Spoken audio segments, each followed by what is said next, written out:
Hey, it's Thomas Barrow here. I'm doing my Project 4, Part 2, the reflection of the overall course, concepts that I've learned, and reflecting on the impact of my implementation of them, I guess. So, I have learned a good deal. It did connect to prior knowledge. So, for an example, the instructional strategies, the 9 that we learned most recently about from Marzano's. I had heard of all of those. However, I did not hear about like all the subcategories and all the examples that were given in the text. So, for example, um, so like the non-linguistic method, and so like I've heard of like graphic organizers, sure. The questions I'd heard of, like wait time and questions like that, and open-ended questions and closed-ended questions, but I didn't know about inferential or analytical questions, or at least I didn't know them by that name. And like that might seem like a superficial gain of knowledge, just like being able to name it. However, like I think that it does help you form your thoughts around it a lot better when you can refer to it by name and kind of pin it down in your brain. So yeah, there's a lot of those like subcategories, or a lot of the depth of each of those things that I uncovered a lot of. A lot of the differential instruction in the book, like, what were some strategies, like orbital strategies. Did not know them by orbital strategies name. I would have probably thought, if I'd seen that in the classroom, I'd be like, oh, those are stations, right? I know stations. But I didn't know about orbital strategy or orbital studies, things like that. So I learned a lot about those things. What have I like done with this knowledge? So I am very fortunate to work in a place that lets me build my own curriculum. So that's a burden because you have to build your own curriculum, but it's also like really nice because I was able to try a lot of this stuff. As you know, I'm like super busy and behind on everything, which is nice because I had not planned out, at least I have now, but I hadn't planned out my entire year. So I was about 2 weeks ahead. So I got to, as I'm learning this, like, oh, that's super helpful. And try something of those out. Like when I was doing the PPAT assessment, they made me do a lesson plan. Well, I used that lesson plan, you know what I mean? Like it's actual practical knowledge. So I've been able to do this. I even used in so I work in the high school, and I thought, like graphical organizers, that's like a middle school or like an elementary thing school, really even. And like that's kind of like just my bias that I had with this. That just like really didn't have any place in the high school, and the kids, so I tried it, and the kids freaking loved it. So that was great, and it was helpful, right?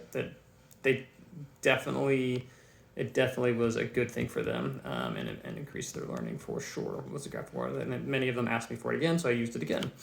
A different type of graphical organizer, and they liked that as well. What else did I do? There was recently.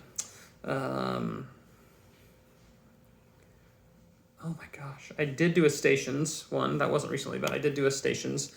I've drawn up a lesson. I had 4 orbital studies, but I haven't done it yet. So I can't really count that as an applied knowledge yet. But the stations went well, and they enjoyed it as a review method, and they liked it because it got them moving. So that was like the number one thing I heard that was the most common, was that they liked to move. They didn't want to sit in their seats the whole time. So I've come up with other, in the toolbox, a lot of those I tried to get them moving or passing something around, or doing like a gallery walk was the one that they requested a lot. So everyone seemed to wanted to do that, to move around, especially depending on what time of the day it was. So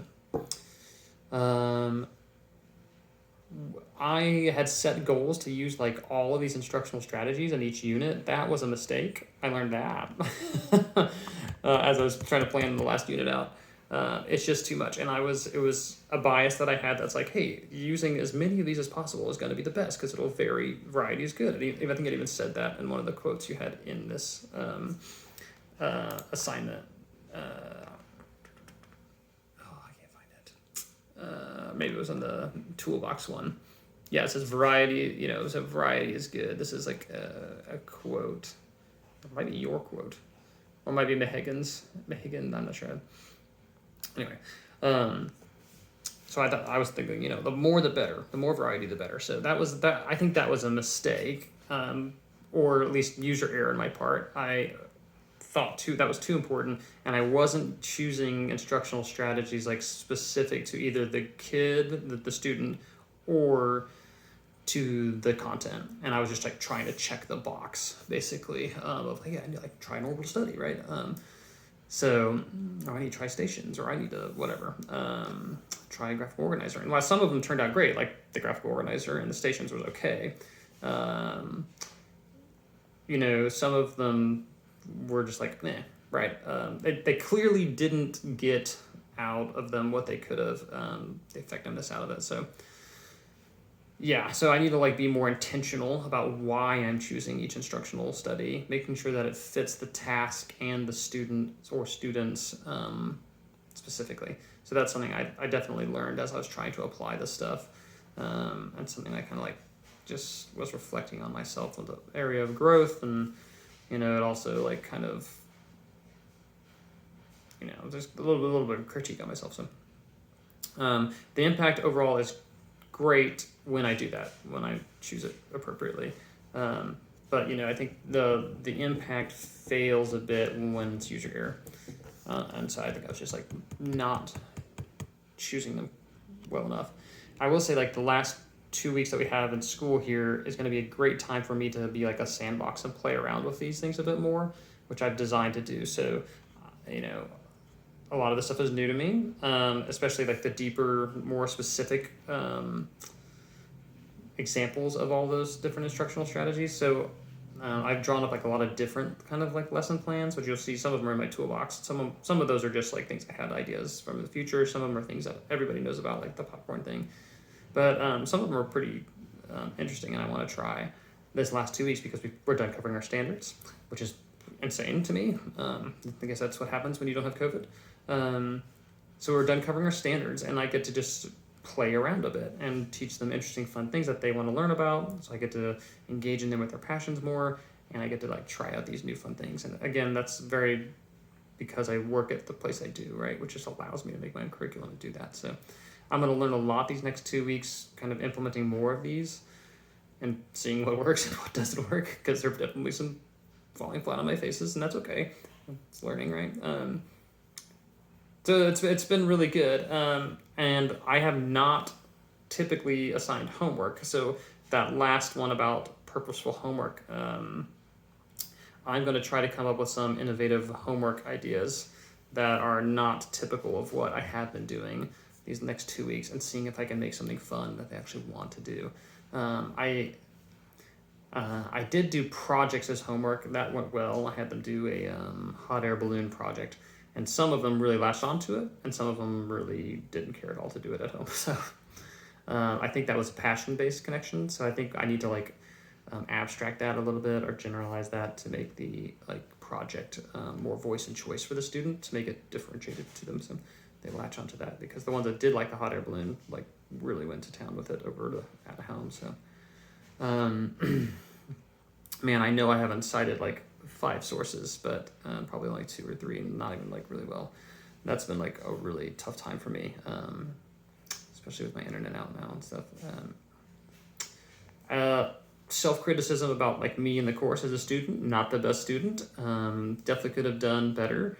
A lot happened in my life, so I'm trying to give myself a little bit of grace for that.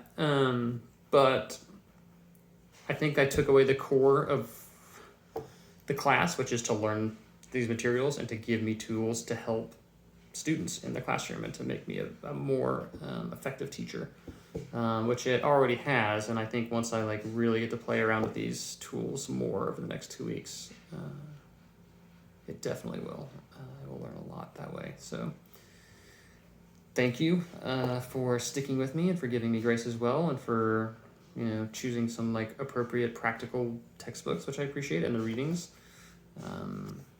I actually got a lot out of them, so thank you very much. I appreciate you.